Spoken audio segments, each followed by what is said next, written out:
Merci encore à toutes de participer à l'événement ce matin. La conférence a pour thématique le financement de la société et de son cash-out malgré la hausse des taux d'intérêt. Donc en gros, est-ce que la hausse des taux d'intérêt a une influence et une implication sur tous les secteurs de la finance, de la valorisation d'entreprise, de la cession d'entreprise? À quel point ça les influence et comment, et qu'est-ce qu'on a observé ces derniers mois? Qu'est-ce qu'on va pouvoir observer ensuite? Et puis ensuite, je laisserai la parole à Stéphane Teboul pour la partie gestion de fortune, gestion de patrimoine. En gros, on a affaire à un bouleversement considérable parce que, comme tout le monde l'a observé, les taux d'intérêt sont passés de 0 à 3%, enfin un taux négatif à 3% sur les taux des obligations d'État, en particulier pour la France. Et ça veut dire que pour les entreprises et les particuliers, les taux d'intérêt sont passés de 1%, pour faire simple, à 5% annuel, pour faire simple également. Alors, en France, dans l'immobilier, les taux restent inférieurs à 4% pour le moment à cause de la loi, mais nous qui nous adressons aux entreprises aujourd'hui, et c'est notre métier, fait entreprise et décision, eh bien, les taux d'intérêt sont clairement passés de 1% à 5% parce que les taux ne sont pas bridés. On parle de crédit court terme ou moyen-long terme, et généralement, on finance à hauteur de 7-8 ans. C'est la période normale moyenne. Alors, le taux d'intérêt est donc passé de 1 à 5% par an. Donc, sur 7-8 ans, les intérêts étant composés, ça augmente et ça renchérit le crédit qui coûtait à peu près 4%, parce que si on considère que c'est un amortissement sur la période de 7 ans, donc le coût historiquement, c'était 4% au total, quand on cumulait le pourcentage d'intérêt sur 7 ans.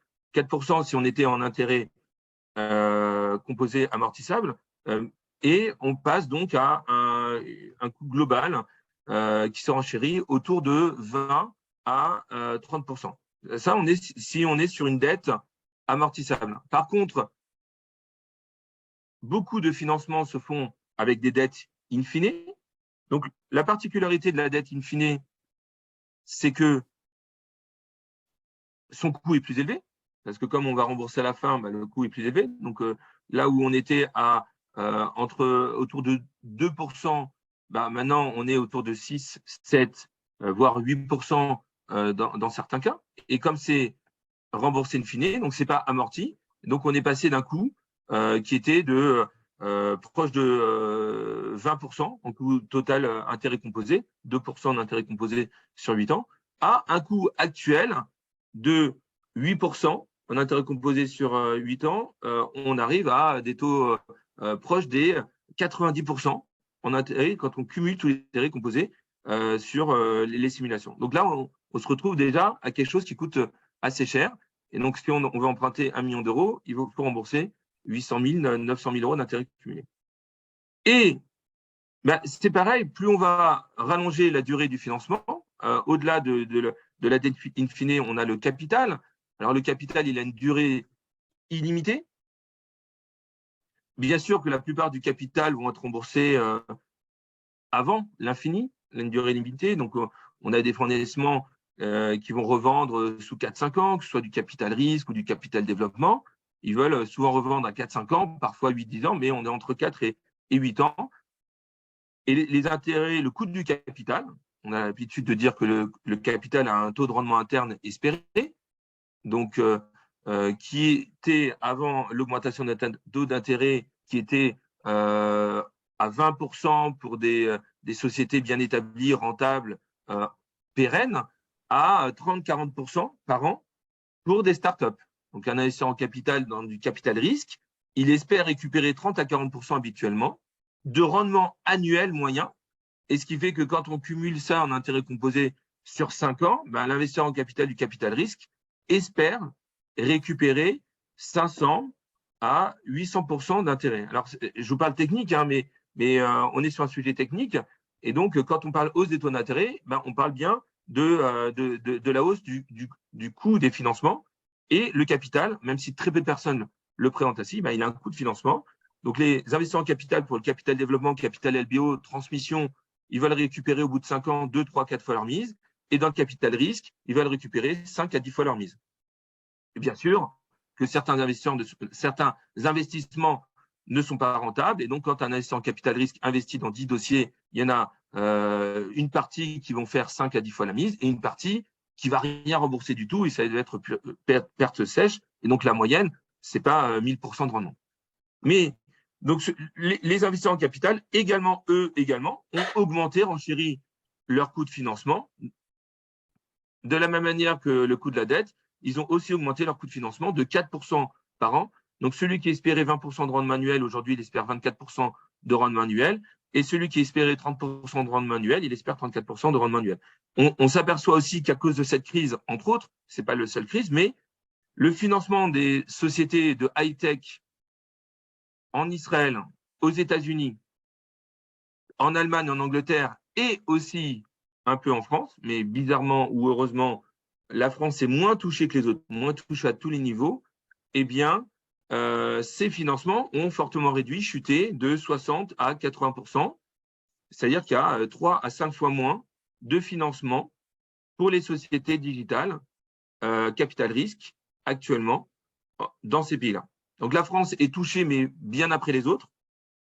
Sur les financements digital, high-tech, innovation, la France est touchée de façon moindre. Quand il y a des pays où c'est 5 fois moins de financement, ben, en France, on est à 2 fois moins de financement. Donc, c'est évidemment violent, mais c'est beaucoup moins violent.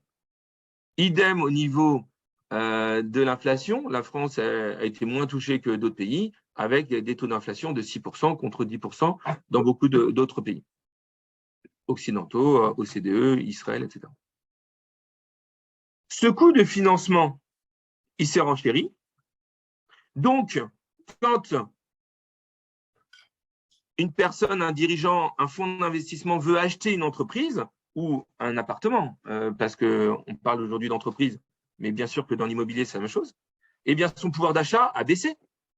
Parce que si son mix, son financement moyen, dette amortissable, dette in fine, capital, coûte 4-5% plus cher par an, eh bien, son financement global coûte 40% plus cher à la fin.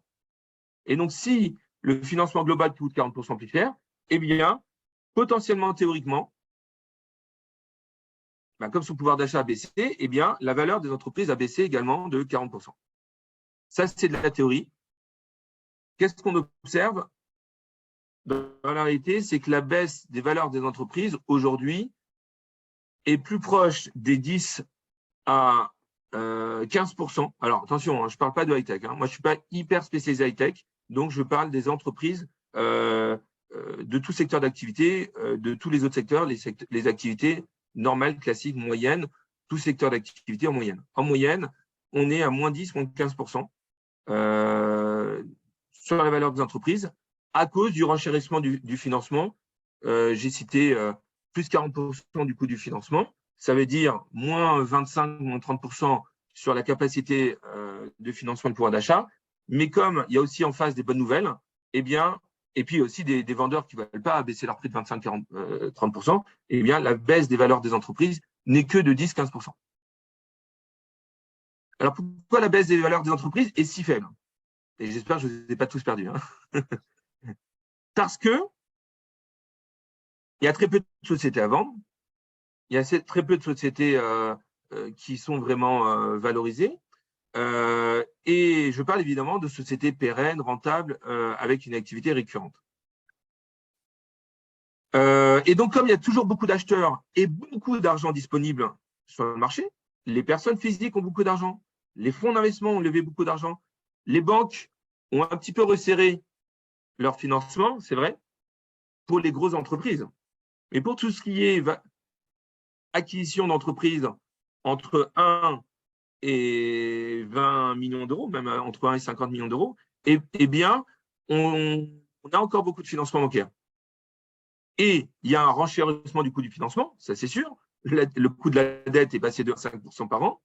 Le banquier ne va pas vous faire de cadeaux, mais il prête de l'argent. Il prête moins parce qu'il va vous dire que il faut rembourser les intérêts. Donc, les intérêts dans le tableau de financement, ça va coûter un peu plus d'argent. Quand on emprunte 1 million d'euros, au lieu d'avoir 10 000 euros d'intérêt annuel, on a 50 000 euros d'intérêt annuel. Donc, si on a 200 000 euros de rentabilité, avant de rembourser la dette, il faut déjà rembourser l'intérêt bancaire. Donc, on enlève 50 000 euros. Il ne reste que 150 000 euros pour financer la dette. Donc, ça rentre en ligne de compte, mais quand même, elles ont laissé les vannes ouvertes, alors que dans les grandes entreprises aujourd'hui, si vous voulez acheter ou vendre une société entre 50 millions et 50 milliards, c'est beaucoup plus difficile d'obtenir une dette bancaire. Et donc, ça crée beaucoup de complications pour les acquisitions de grosses entreprises aujourd'hui, en France, en Europe et dans les autres pays. Donc, pour les petites entreprises qui sont quand même les affaires dont on parle aujourd'hui, eh bien, il reste beaucoup de financements avec des valeurs qui ont baissé actuellement. On observe plutôt 10 à 15%. Alors, évidemment, ensuite, quand on rentre dans le détail, il y a certaines valeurs qui ont baissé beaucoup plus. Si on prend l'exemple des sociétés digitales, eh bien, là où il y avait des investisseurs financiers qui finançaient du capital risque avec des valorisations à 15 fois le chiffre d'affaires, eh bien, ce même investisseur, soit il a totalement arrêté ses investissements pour le moment, il les a mis en pause, soit il va faire des offres à 3 fois le chiffre d'affaires. Donc, il y a potentiellement une baisse de 80% de la valeur. Et grâce à ce phénomène de la disparition d'un certain nombre d'investisseurs financiers, donc de capital risque, eh bien, ce sont des investisseurs industriels qui sont venus les remplacer. Et donc, aujourd'hui, quand une société de digital ou une société qui a besoin de financement a besoin d'argent, eh bien, au lieu d'aller chercher l'argent chez les fonds d'investissement de capital risque, eh bien, ils vont s'adresser à des industriels et les industriels sont très contents de pouvoir investir un ticket minoritaire, majoritaire ou totalitaire à 100% dans ces sociétés. Ça va créer des synergies. C'est un éditeur logiciel qui investit dans un éditeur logiciel. C'est un client qui investit chez un fournisseur ou un fournisseur qui investit chez un client ou deux concurrents, etc. Ça crée des synergies. Là, aujourd'hui, un certain nombre de sociétés digitales qui sont obligées de passer par là. Et non seulement c'est de l'argent frais disponible, parce que beaucoup de sociétés ont beaucoup d'argent, donc autant l'utiliser, et autant l'utiliser plutôt que d'aller chercher des clients, autant acheter des technologies ou de la clientèle. Mais surtout, ça va créer des synergies. Donc, c'est peut-être même encore mieux que le capital risque. Donc, beaucoup d'opérations ont lieu récemment dans ce sens. Et donc, au lieu que ce soit des investisseurs de capital risque qui ont financé, c'est des entreprises. Donc, pour répondre aux questions de Rudy, tous les financements se sont renchéris. Un certain nombre de portes se sont fermées, mais il y a beaucoup également de financements qui se sont créés ces dernières années. On peut évoquer les fonds de dette. Aujourd'hui, il y a beaucoup de fonds d'investissement qui s'appellent des fonds de dette qui ont été créés. Et donc, c'est des fonds d'investissement qui vont financer de la dette, mais c'est de la dette un peu plus chère. Donc, on est entre 7 et 15% par an. Alors, certes, ça vous paraît considérable, mais quand on n'a pas d'autres moyens de financement, c'est vraiment des solutions extraordinaires. Et en plus, avec des tickets qui ont baissé. Alors, il y a quelques années, c'était des tickets de 100 millions minimum. Aujourd'hui, il y a des fonds de dette qui investissent 2-3 millions, voire même parfois 500 000 dans certains cas. Il y a des financements publics qui existent également. Il y a beaucoup de financements différents, ça dépend du pays. Et puis, les banques qui apprécient énormément les contrats récurrents. Vous avez évoqué le fait que vous aviez 300 biens sous gestion. Eh bien, c'est récurrent, même si ce n'est pas sous contrat, c'est récurrent. C'est récurrent, peut-être saisonnier, parce que si c'est de la location immobilière touristique saisonnière, bien sûr que c'est saisonnier, mais c'est récurrent, parce que vous avez les contrats de gestion, vous êtes peut-être même propriétaire, et donc, vous allez pouvoir vous adresser à des banques, à des fonds de dette, à des financements in fine. Il reste encore beaucoup d'investisseurs en capital intéressés. Ce qu'il faut, la base, c'est démontrer que le business model fonctionne, que c'est récurrent, que c'est rentable et que c'est en croissance. Et donc, il faut d'abord s'appuyer sur l'existant. 300 contrats récurrents, 300 clients pour un éditeur logiciel, c'est considérable, c'est récurrent. Ensuite, c'est beaucoup plus facile de démontrer qu'on peut passer de 300 à 900 que de démontrer qu'on peut passer de 0 à 300. Parce que quand on passe de 0 à 300, c'est une croissance infinie. Et c'est difficile d'y croire, de le comprendre. Par contre, c'est beaucoup plus facile de démontrer qu'on passe de 300 à 900. Aujourd'hui, l'économie s'est un peu rationalisée. Est-ce que les investisseurs de capital risque vont revenir? Probablement, mais peut-être un peu doucement. Il y a eu quelques abus, quelques excès. Ils ont bien fait d'investir parce qu'il y a eu des multiples de valorisation. Parfois, ils ont gagné x5, x10, x50. Mais on s'aperçoit aussi que beaucoup d'investisseurs du capital risque, au final, en moyenne, n'ont pas récupéré les sommes investies ou ont gagné beaucoup moins d'argent que des fonds de capital développement classiques qui investissent dans des sociétés de croissance raisonnable. Voilà rapidement l'influence des augmentations des taux d'intérêt. Je n'ai pas parlé de l'inflation. L'inflation, c'est positif parce que si on emprunte à 5%, mais que l'inflation est de 6%, finalement, on emprunte moins cher que l'inflation. Et donc, quand demain, on va rembourser de l'argent de 2024, eh bien, en euros constants ou en shekel constant, finalement, les 105 qu'on va devoir rembourser avec les taux d'intérêt vont coûter moins cher que les augmentations tarifaires de nos clients et des salaires de 6%. Donc, finalement, l'inflation fait que les taux d'intérêt sont négatifs actuellement. Alors, les banques centrales estiment que l'inflation va baisser de moitié cette année, à 3% et 2% l'année prochaine. Est-ce qu'elles ont raison? J'en sais rien. Moi, je pense que l'inflation va rester plutôt supérieure à 3-4%. Mais l'augmentation des taux n'est pas si coûteuse en net actuellement. Je vais laisser la parole à Stéphane et puis à la fin, on pourra envisager les questions des deux présentations. Merci Patrice. Bon, écoute, je rebondis sur ce que tu disais. Effectivement, les taux d'intérêt ont remonté terriblement, un peu partout, un peu moins en Europe parce qu'on est en retard par rapport aux États-Unis et qu'aux États-Unis, les hausses de taux ont été d'une violence absolue. Alors moi, ce matin, je voudrais insister sur l'actualité et l'actualité des 2 dernières semaines, mais en tout cas de la dernière semaine.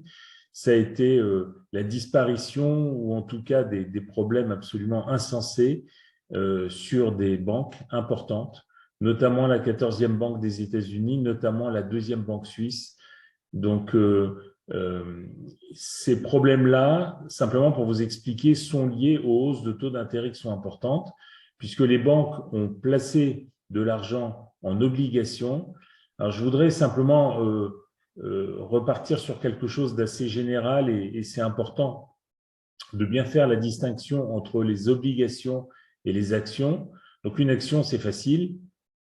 C'est l'idée qu'on se fait à un instant donné de la valorisation d'une société et une obligation, c'est ni plus ni moins qu'un emprunt. Et les obligations qui apparaissaient aux yeux de tout un chacun comme étant les plus solides sont les obligations d'État. On pense assez généralement que autant une entreprise peut disparaître, autant il est rare qu'un État ne rembourse pas ses dettes. Enfin, il est rare, mais malheureusement, c'est déjà arrivé. Et compte tenu des niveaux de dette qu'ont les États aujourd'hui, c'est un souci majeur qui pourrait arriver. Je ne voudrais pas me perdre, simplement vous dire que lorsqu'on a, c'est une petite démonstration, lorsqu'on a des taux obligataires qui sont par exemple à 1% et qu'on a prêté à un État sur 20 ans à 1% par an, ça veut dire que l'État, pendant 20 ans, va vous rembourser chaque année vos 1% et puis à terme rembourser le capital. La hausse des taux d'intérêt n'est pas une bonne nouvelle pour les obligations. Je vous explique pourquoi. Imaginez que les taux passent à 5, ce qui est le cas aujourd'hui. Ça veut dire que dans tous les coins de rue, on trouve des obligations qui rapportent du 5%. Par rapport à la vôtre qui ne rapporte que 1%, vous perdez 4% par an. Et lorsque vous avez prêté, par exemple, il reste encore 12 ans, comprenez que pour avoir une liquidité sur votre produit obligataire, eh bien, globalement, elle vaut quelque chose, cette obligation qui rapporte 1%. mais elle va rapporter 4% de moins par an pendant les 12 années qui viennent, c'est-à-dire 48% de moins. Voilà ce qui s'est passé sur les banques, c'est-à-dire qu'elles ont acheté des obligations d'État américains. Ce n'est pas un problème. Si vous allez au bout, on n'a pas de souci, on touche que 1% par an, ce n'est pas trop grave. C'est moins que l'inflation, évidemment, mais on ne perd pas d'argent. Par contre, si à un moment donné, on a des clients qui ont besoin de liquidités et qui demandent à la banque de les rembourser, très vite, la banque est asphyxiée parce qu'elle est obligée de vendre des produits à perte. C'est ce qui s'est passé pour cette fameuse banque Silicon Valley Bank. Et puis, c'est un peu plus complexe dans le cas du Crédit Suisse, mais ce sont deux banques qui ont perdu 98 à peu près % ou au moins 90% de leur valeur en l'espace d'une semaine, puisque ça va très très vite au niveau des banques. Alors, je vais simplement partager mon écran, 2 petites secondes, pour vous montrer. Ceux qui m'ont déjà entendu savent que je travaille. On voit bien l'écran là, Rachel? Voilà. Oui, pas de problème. Bien. Pas de problème. Donc, le triangle de sécurité luxembourgeois, c'est à peu près, à mon avis, le seul endroit au monde où on a 2 éléments qui sont importants. D'abord, on a la séparation des actifs, ce qui n'existe pas en Europe, ce qui n'existe pas aux États-Unis. La séparation des actifs, ça veut dire que la banque ne peut se servir dans son bilan des fonds des clients. Elle peut se servir de ses actifs à elle, mais ne pas faire appel aux fonds des clients, ou en tout cas les appréhender si elle a une passe difficile. Donc, au Luxembourg, ce triangle de sécurité, c'est tout d'abord un commissariat aux assurances en haut, qui est ni plus ni moins que l'État luxembourgeois. On a un assureur, car souvent on place les sommes. Beaucoup de Français sont très sensibles à l'assurance vie et à la transmission. Donc, je ne voudrais pas faire trop long, mais globalement, souvent des contrats d'assurance ou des contrats de capitalisation. Et la particularité du Luxembourg, c'est qu'il y a une interdiction pour l'assureur de détenir les actifs des clients. Les actifs des clients sont, pardon du pléonasme, déposés dans une banque dépositaire et comprenez bien que si à un moment donné, la compagnie d'assurance, et on est forcé avec l'actualité qu'on a aujourd'hui de l'évoquer, si un assureur venait à disparaître, eh bien le commissariat aux assurances remplacerait l'assureur et demanderait à l'assureur défaillant de renvoyer les contrats des clients vers un nouvel assureur. Si par contre, la banque dépositaire déposait, eh bien, certes, elle n'existerait plus ou elle serait englobée ou elle serait rachetée, ce qui est le cas du Crédit Suisse qui valait à peu près 60-70 milliards de francs suisses et qui a été acquise en leur forçant la main par UBS, la première banque suisse, pour 3 milliards d'euros. Et ça s'est fait la nuit qui a suivi l'effondrement de Crédit Suisse. Donc, globalement, comprenez que les actifs qui sont déposés au Luxembourg sont absolument en sécurité, puisque le commissariat aux assurances gère ça. Dernier mot sur le Luxembourg, je ne connais pas de société luxembourgeoise qui vendent des voitures, des avions, des centrales nucléaires, des TGV. Il n'y a pas de plage au Luxembourg. Donc, comprenez bien que c'est une industrie qui fonctionne depuis des décennies et en toute sécurité aujourd'hui et en toute transparence, puisque les temps où on plaçait de l'argent au Luxembourg non déclaré est largement dépassé, largement derrière nous. Le Luxembourg fait partie de l'Europe, il y a un échange de données et globalement, sachez simplement qu'on retrouve là-bas, non pas parce qu'on est chez un assureur, mais parce que les fonds sont dans une banque dépositaire. Je ne vais pas trop rentrer dans les détails, mais on va retrouver tous les produits de la planète. Il suffit simplement de les trouver. Et sachez simplement que la hausse des taux d'intérêt qui apparaît négative sur les valorisations d'entreprise commence à apparaître positive pour l'épargne que vous allez récupérer à travers un LBO ou un OBO.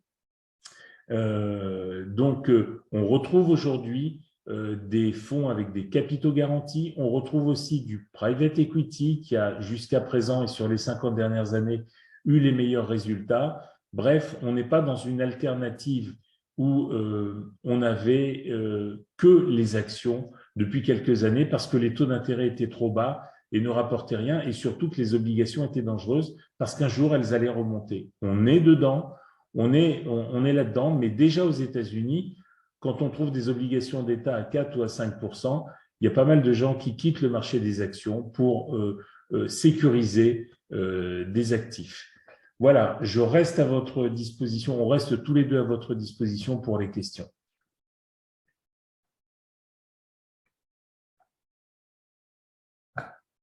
Stéphane, je n'ai pas vu de questions arriver au travers de la messagerie.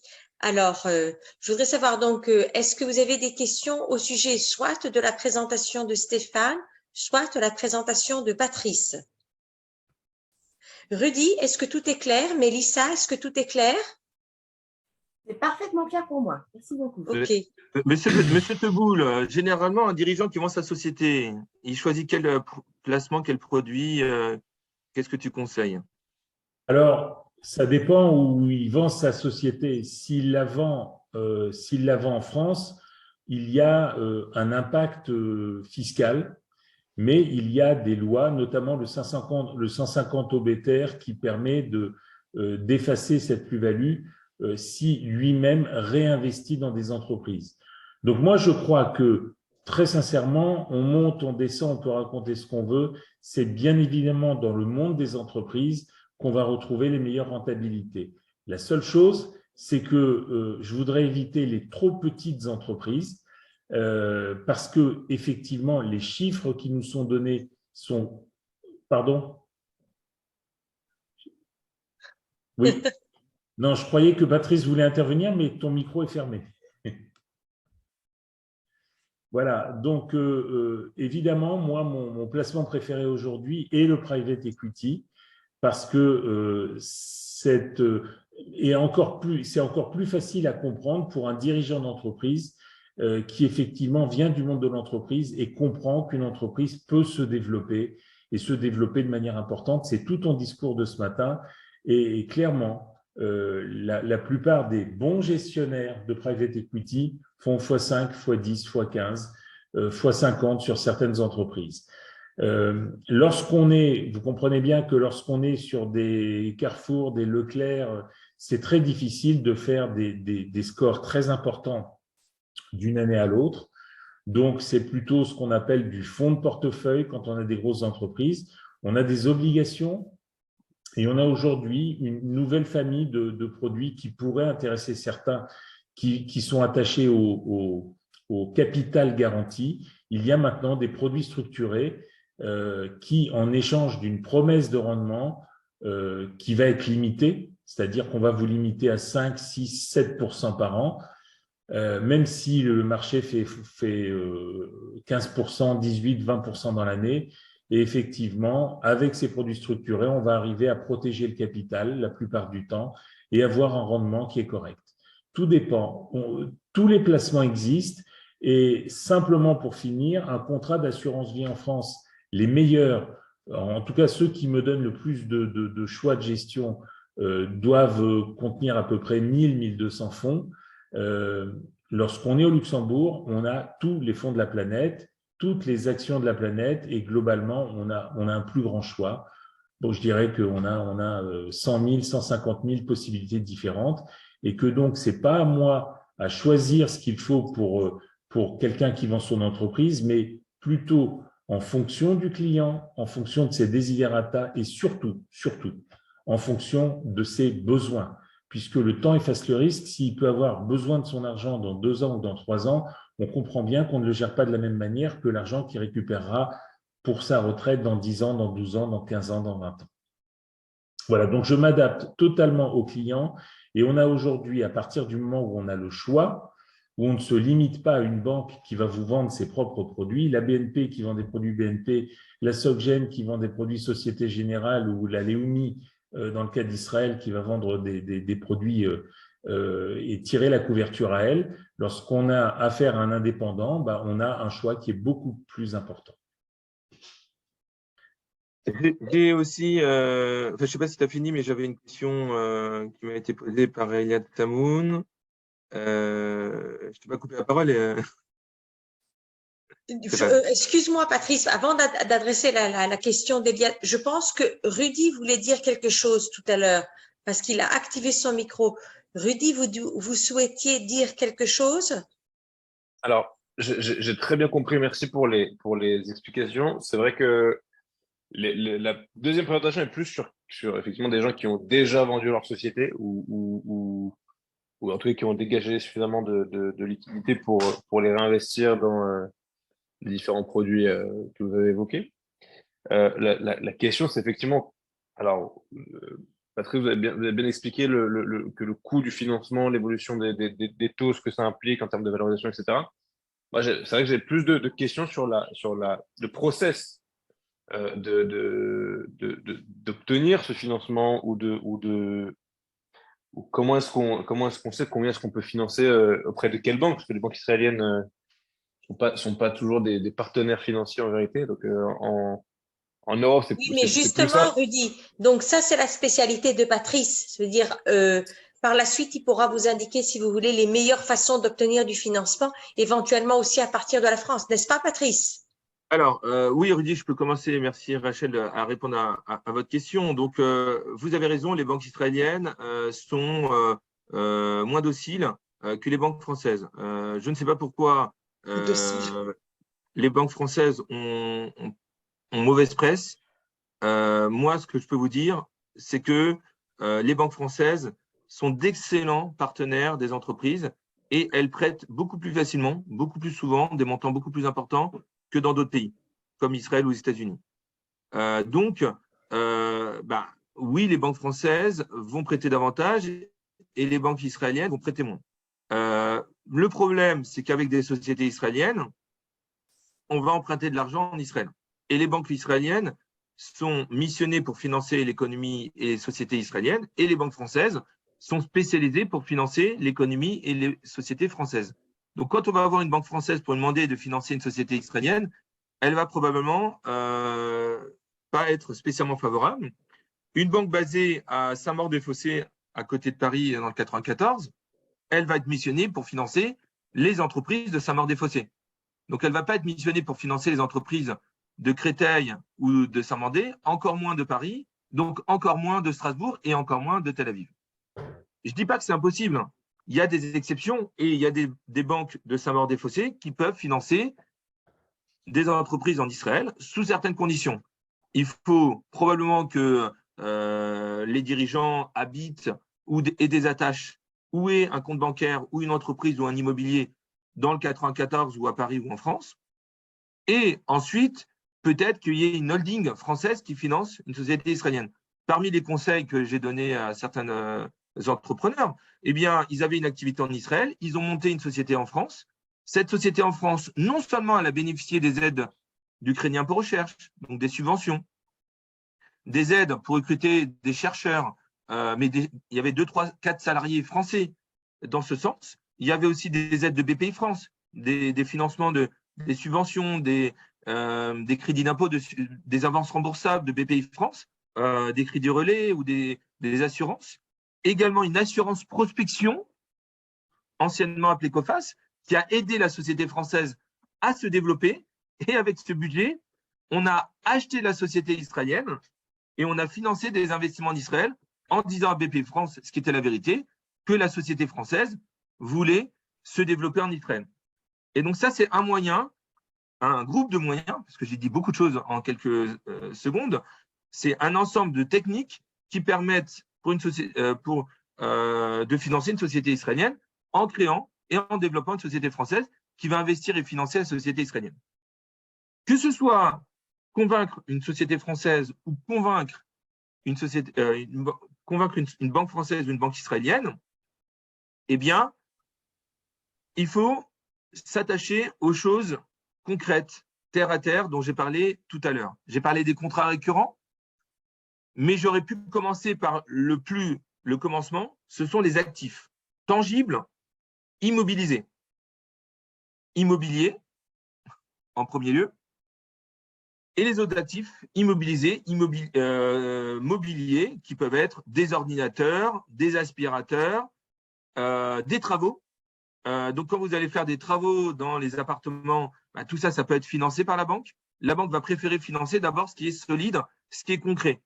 Ce sur quoi elle peut prendre une garantie, alors ça peut être des titres d'entreprise, mais ça peut être de l'immobilier, ou ça peut être des actifs immobilisés comme des travaux, du matériel, des matériaux, l'achat d'une clientèle aussi, ça se finance, ou la vente d'une clientèle. Tout le monde a en tête les milliers de médecins en France qui vendent leur patientèle à une SARL. Eh bien, vous pouvez faire pareil. Vous pouvez vendre votre clientèle de gestion immobilière à Tel Aviv. Et donc, par exemple, éventuellement, il faut voir la fiscalité, mais peut-être même le vendre à la société française qui va l'acheter. Peut-être que ça vaut 1 million d'euros. Vous vendez 1 million d'euros à la société française l'achète pour 1 million d'euros, financé par une banque, et la société israélienne se retrouve, enfin, ou vous retrouvez avec ce million d'euros, et avec ce million d'euros nouveau, vous pouvez acheter une nouvelle clientèle ou développer une clientèle pour 1 million d'euros. Donc, il y a plusieurs techniques. Et après, il y a la valeur de ce récurrent. Il faut démontrer que c'est rentable, il faut démontrer que c'est récurrent. Alors, on a dit avec saisonnalité, mais c'est récurrent, ça revient tous les ans. Et il faut démontrer que c'est en croissance et démontrer que le taux de perte de clients est très faible. C'est surtout sur le taux de perte de clients qu'on va démontrer la récurrence aux banquiers et aux fonds d'investissement aussi, ou à un associé, plus que sur la croissance. Une société qui a seulement 1 million d'euros de chiffre d'affaires récurrent, si on arrive à démontrer que c'est récurrent avec un taux de récurrence de 97% par an, c'est-à-dire chaque année, on conserve 97% des clients et qu'on ne perd que 3% des clients, vaut beaucoup plus cher cette société que la société qui fait 10 millions de chiffre d'affaires dans la construction, mais qui, une fois que la construction est finie, il n'y a plus de construction à faire. Il faut repartir à la recherche d'un nouveau projet, d'une nouvelle construction. Et ça vaut rien. La première société que j'ai vendue dans mon histoire, c'était une société de services de nettoyage. Eh bien, cette société faisait 1 million d'euros de chiffre d'affaires de nettoyage, un métier tout à fait banal, mais avec des contrats récurrents. Donc, il y avait 100 salariés qui faisaient le ménage dans une centaine de clients et qui faisaient seulement 50 000 euros de rentabilité annuelle. Eh bien, malgré tout, j'ai valorisé cette société 1 million d'euros. À l'inverse, la deuxième société que j'ai vendue, elle faisait 12 millions de chiffre d'affaires, 1 million de rentabilité, elle avait 1 million de trésorerie. Et bien, comme à cause du fait que c'était une société de construction, la meilleure offre parmi 45 acheteurs, eh bien, c'était seulement 1 500 000 euros. C'était même pas la trésorerie plus 1 an de rentabilité. Pourquoi? Parce que tous les acheteurs contactés et mis en compétition durant l'appel d'offres compétitif ont estimé qu'il y avait un risque de perdre des clients suite au départ du dirigeant de sa femme. Eh bien, c'est ce qui s'est passé. L'acheteur Vinci Construction, GTM Construction, c'était le meilleur acheteur parce que les autres acheteurs ont proposé moins d'1,5 million. Ils étaient entre 500 000 et 1,5 million. Donc, beaucoup d'acheteurs ont proposé moins que la trésorerie. Eh bien, cet acheteur-là a perdu beaucoup d'argent avec cette acquisition parce que suite à l'acquisition, il n'a pas su maintenir les clients. Il leur a envoyé des lettres recommandées, des mises en demeure au bout de 2 mois après le chantier quand ils n'ont pas payé, alors qu'il fallait les inviter au restaurant. C'était des familles moyen-orientales qui ont des coutumes et donc pas des. Et donc, il fallait les inviter au restaurant, il fallait discuter pour signer le prochain projet parce qu'ils ont plusieurs hôtels à Paris en général. Et donc, ils n'ont pas su faire ça. Ils ont appliqué bêtement les méthodes de Vinci Construction. 2 mois après la construction, il faut payer. Ils ne payent pas, ils envoient le recommandé plus avocat. Ils ont perdu tous les clients et ils n'ont jamais récupéré le 1,5 million investi. Alors qu'a priori, ça semblait être une super affaire. Donc, il faut démontrer aux banquiers que c'est récurrent, que c'est pérenne.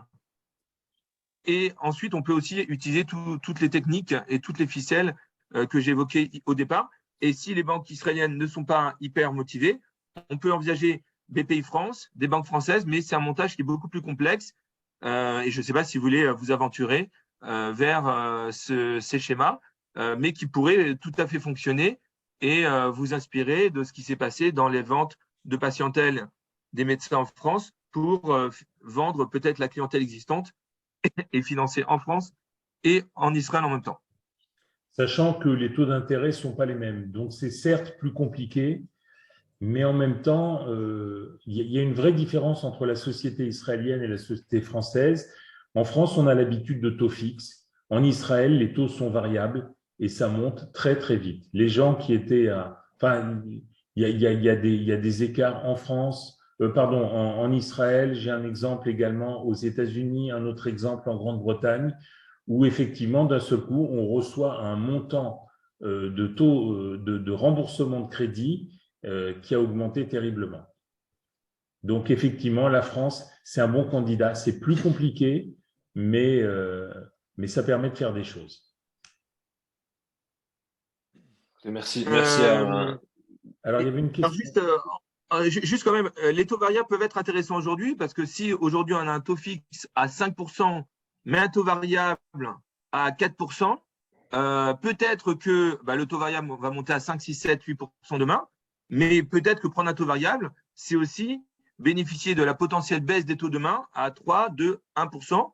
Donc, avoir un taux variable, même en France, ça vaut le coup aujourd'hui d'y réfléchir. Je ne dis pas que je conseille de le faire, je dis que quand on avait un taux fixe à 1%, il fallait le prendre, mais quand aujourd'hui on a un taux variable à 4, 5%, un Euribor plus 0,3 ou 1%, parfois un Euribor plus 2%, ça vaut le coup d'y réfléchir. Et puis entre les deux, il y a aussi le taux variable capé. Donc vous avez le choix entre le taux fixe, le taux variable et le taux variable capé. Et donc parfois on prend une assurance contre la hausse du taux variable. Donc on peut dire on prend un 4%, on le cape à 6% et on bénéficie de 100% de la baisse. Et si ça monte, ça ne pourra jamais monter au-dessus de 6%. C'est aussi une option.